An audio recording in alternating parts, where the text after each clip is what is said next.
Canada's middle class is being squeezed out of housing markets in Ontario's largest cities, affecting not only those people but local economies too. The federal Liberals say they have a plan to build hundreds of thousands of affordable units and are even creating a new Crown corporation for the task. But a lot needs to happen before Ontario's middle class can move into homes they can afford. To help us understand what's at stake, let's welcome, in the nation's capital, Mike Moffatt, Executive in Residence at the Smart Prosperity Institute. He's founding director of the University of Ottawa's Missing Middle Initiative. And here in our studio, Leslie Wu. She's the CEO of CivicAction. And Leslie, we're delighted to have you back here in our studio. Mike, good to see you from the nation's capital as well. Let's get to this. Leslie, I want to know what hurdles to a strong economy are created when middle-class people like teachers and nurses or construction workers are squeezed out of the housing market. Well, Steve, thanks for the invitation, and let's just humanize the issue. Anyone who has challenges affording a home means they're putting money and taking money away from their ability to improve their quality of life, their ability to afford their kids the right type of education, access to healthcare. All these things compromise our ability to have a good quality of life. And so if we aren't able to address the foundational importance of housing, we are definitely doing a short shrift, because those who we're talking about, middle-income households and families, they have jobs, and 10 years ago, or maybe even less, they were able to afford, whether it's rental or ownership. And now they are rapidly being less capable. And these are folks that power our economy, that enable us to have the quality of life that we all aspire to. Let me follow up with Mike on that, because I hear anecdotal evidence about this all the time, Mike, but you tell me how profound/widespread this phenomenon is. People who would like to work in the GTHA, but can't because they can't afford a home here, or don't even bother coming here in the first place because they can't afford a home here. How big a problem is that? Well, it's a massive problem. I'd actually say it's existential for the GTA, that we are seeing a whole generation of these kind of middle-income workers. So, your nurses, healthcare support workers, administrative assistants, and so on, who just can't make a go of it in the GTA. So often they're leaving entirely, or they're moving to a community like a Brantford, Tillsonburg, or so on. They initially start commuting back to Toronto, and then they realize, hey, wait, Tillsonburg and Brantford need nurses and electricians as well. So it does create the conditions where you have these kind of chronic labor shortages in these middle income type jobs, and that harms everyone. It harms the quality of life, but it also prevents companies from expanding, because there are certain positions they just simply can't fill. You're in the second biggest city in Ontario. Is it a problem where you are as well? Yeah, not as much, but it is absolutely a problem. And, we are seeing folks move out to smaller communities like Carleton Place and Perth and so on. And it is leading to longer commutes. So it is also a quality of life issue for those workers, that even if they're still able to keep their jobs in Ottawa, instead of having a 15 or 20-minute commute, that's 40 or 50 minutes, which I know doesn't sound like a lot to the folks in Toronto, but in Ottawa, it's a relatively new phenomenon. I gotcha. Leslie, what does it mean for the tax base and potential municipal spending when this group of people, which is the biggest chunk of people in our society, can't afford to live in the city? Well, it's all interrelated in terms of, let's start with the most basic thing, which is, first of all, the city of Toronto, or most cities in the GTHA, rely on property tax base, which is home ownership. Yeah. Home ownership has now become less and less accessible to most people. 50%, when we're talking about the middle income households in the GTHA, that's 50% of the population, 50% of the households. So that's a significant portion that is at risk in terms of a municipal economy. It also means talent attraction and retention in terms of the ability of the sort of domino effect of your being able to live there, the use of restaurants, your ability to spend. And so municipalities rely heavily on these middle-income households to power not only the quality of life, but the economy itself. So this is a big challenge. Mike, I'm sure you remember during the election campaign just completed that Mark Carney, when he was running for office, said he wanted to undertake a building boom of housing, the likes of which we haven't seen since the end of World War II. Do you like the use of that analogy to describe the challenge we're up against today? Well, I certainly think it is that magnitude of challenge. I think we haven't seen housing shortages that are this large since the 1940s. So obviously that affects individuals, but it also affects cities for the reason that you described. So, you talk about municipal finance. I mentioned in Ottawa, all of those families moving out to Perth and Carleton Place and so on. Well, now they're paying their property taxes to Carleton Place and Perth, but they're driving into Ottawa every day and using Ottawa's infrastructure. And what that does is it hollows out the tax base of these large cities. And we've seen in the United States that that has been a huge problem when everybody moves out to suburbs and pay their taxes to a different government. So hopefully with Mark Carney's plan, we can actually get more homes in cities, so that way the people who are using Ottawa's infrastructure can actually live inside of the city of Ottawa. So their revenues and expenses are all going to the same place. And again, Mike, a follow-up to you because you are in Ottawa. We have heard the Prime Minister say he wants to create this new Crown Corporation that would be responsible for essentially unleashing an amount of home construction, the likes of which we haven't seen in 80 years. Can you give our viewers and listeners some idea of how complicated it is to create such an agency, how much it would cost, how many people would need to work there, what their mission might be, all that kind of stuff?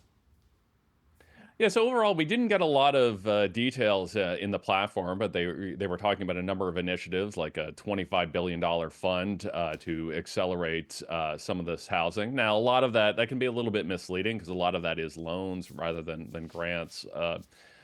But overall, it's a lot of money, and it's going to be very difficult to do because you're basically, it's like founding a startup. So you're having to find people wherever you can get them from existing departments, come up with a new model of building homes.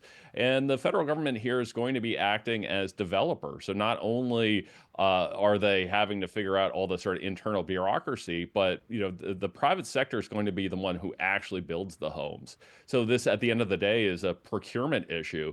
And we know that the federal government and most governments in Canada are not great at procurement, and there's not really that much fundamentally different from procuring a fighter jet, which we haven't been able to do in decades, and procuring apartments. So this is going to be an incredible challenge in navigating bureaucracy. Now, obviously, with Prime Minister Carney, we have someone who's done that for most of his career, but I don't think we should underestimate the challenge. Sounds like Mike is somewhat lukewarm on this effort. Leslie, what do you think the prospects are? I'm probably closer to that category. I think let's just talk about scale.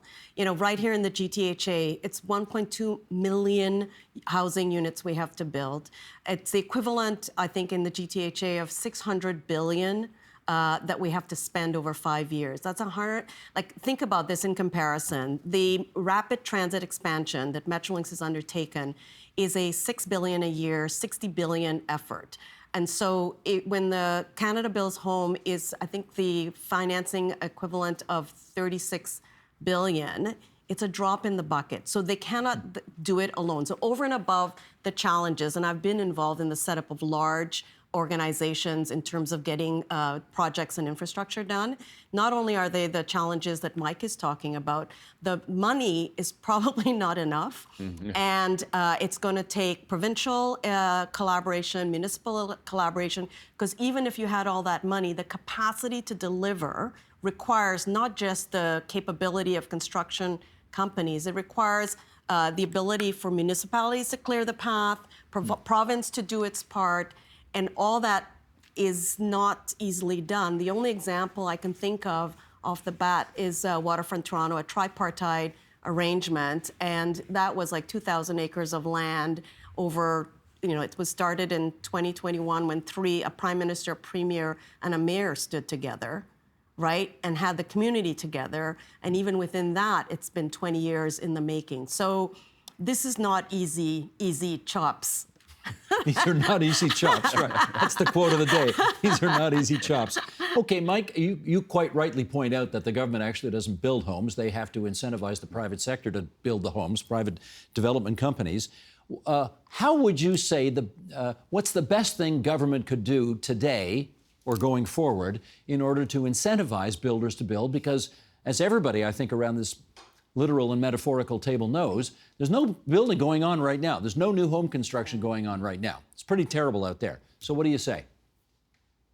Yeah, well, I think part of it is those economic conditions, and we do have to just wait and ride that out a little bit. But a lot of it has to come with sort of right sizing our regulations. We've seen, we talk a good game when it comes to density, but we're not kind of allowing the sort of family friendly density we need.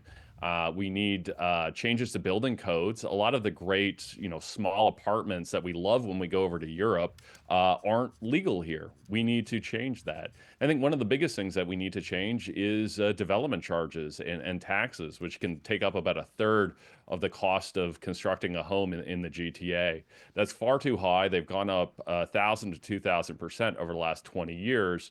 We need to right size those because it just the math doesn't work on a lot of these projects. After you pay development charges, community benefit charges, land transfer tax, and so on, you just can't produce a home at a price point that either owners or renters could afford. But municipalities, Mike, will say we need those development charges. We need that revenue in order to pay for the services that the future homeowner will need. So if they can't get that money from development charges, where are they supposed to get it from? Well, I think we need to take a holistic approach at all of the things that development charges pay for. So one of the big ones is water and wastewater infrastructure. There are other models to finance those, one of which was in Ford's own task force blueprint report about creating municipal service corporations to build these things and incorporate the extra, the building cost of water and wastewater into monthly bills, which can really lower financing costs. One of the big things we need to look at is how we construct roads, which is, the number one biggest line item that development charges pay for in most municipalities. It's never really made sense to me why homes have to pay for roads. Like, shouldn't cars be paying for roads? Or drivers anyway. So drivers, well, exactly. So I think, I don't think the answer is just to kind of mechanically lower these, but I think we need to have a larger discussion around how do we pay for this infrastructure. But we should note that there are 10 provinces and 50 states in North America, right? There's 60 jurisdictions, and our development charges are higher than, twice as high as the next highest. So, 59 other jurisdictions have been able to figure this out in North America. So certainly, like, Ontario should be able to get some best practices, look at what they're doing in Alberta and PEI and Michigan and Texas, and go, okay, what are the things that we can incorporate into an Ontario context?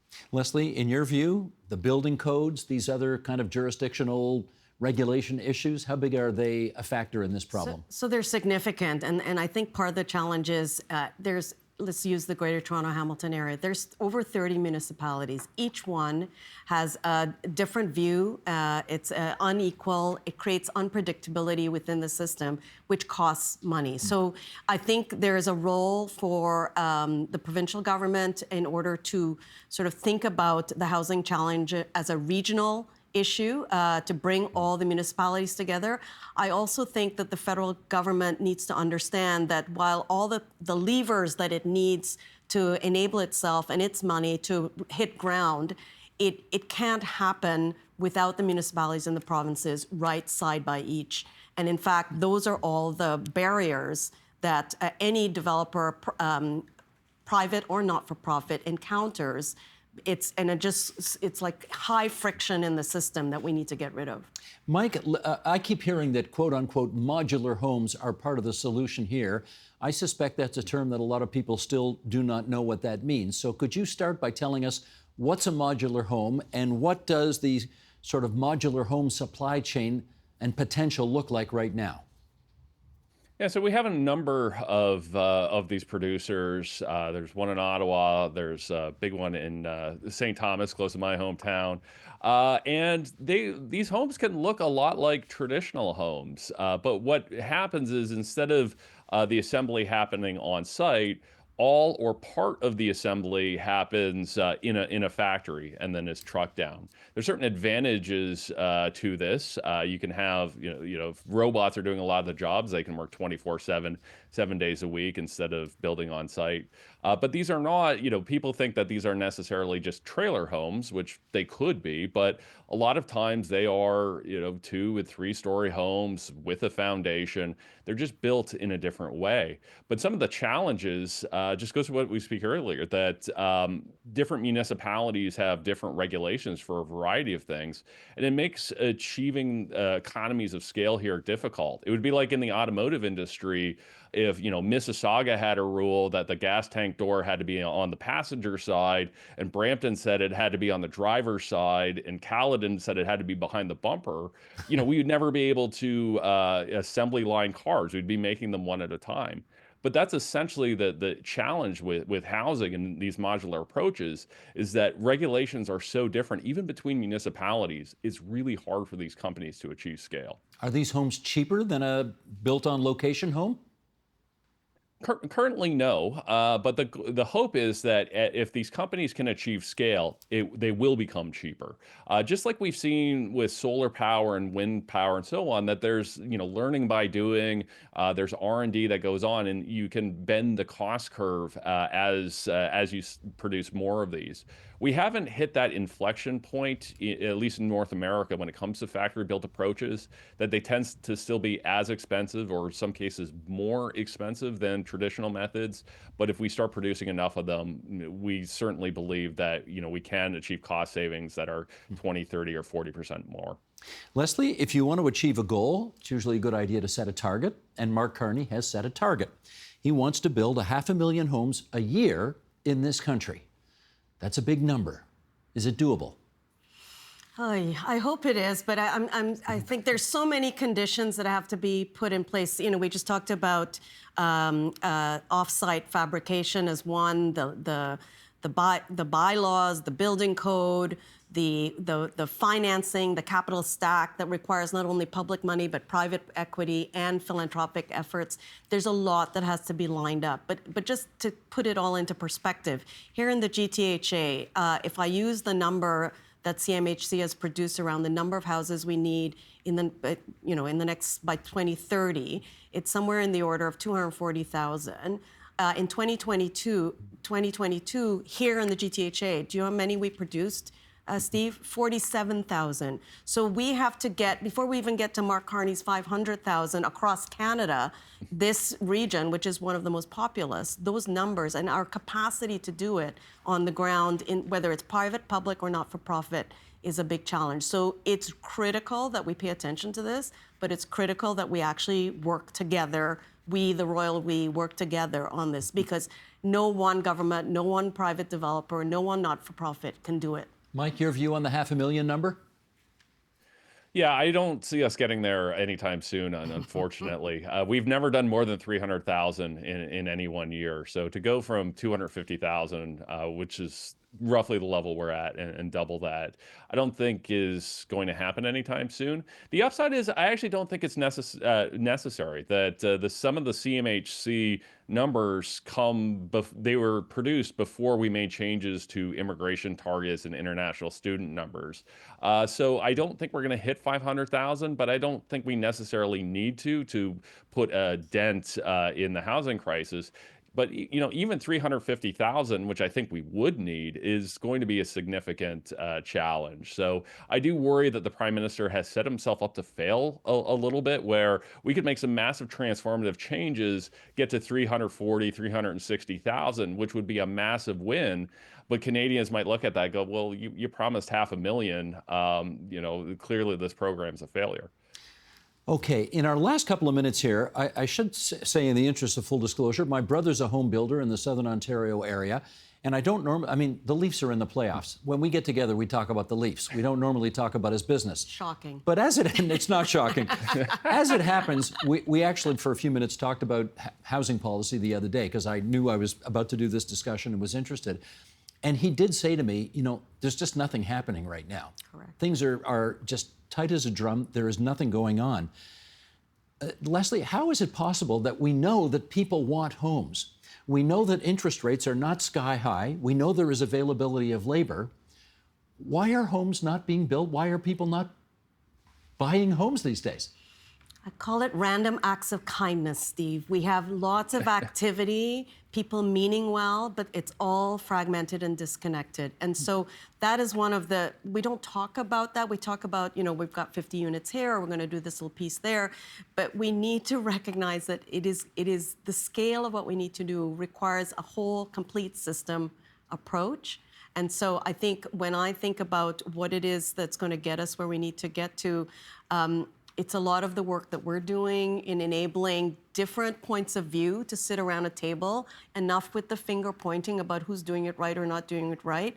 Let's just really understand that this is a national crisis, it's a provincial crisis, it's a city crisis, and it's more than just about housing. Okay, Mike, in the last minute, this obviously, all of what I've heard from the two of you today, will require some talent, some ingenuity, some political will, some preparedness to sort of put aside petty regional differences and really start singing out of the same hymn book.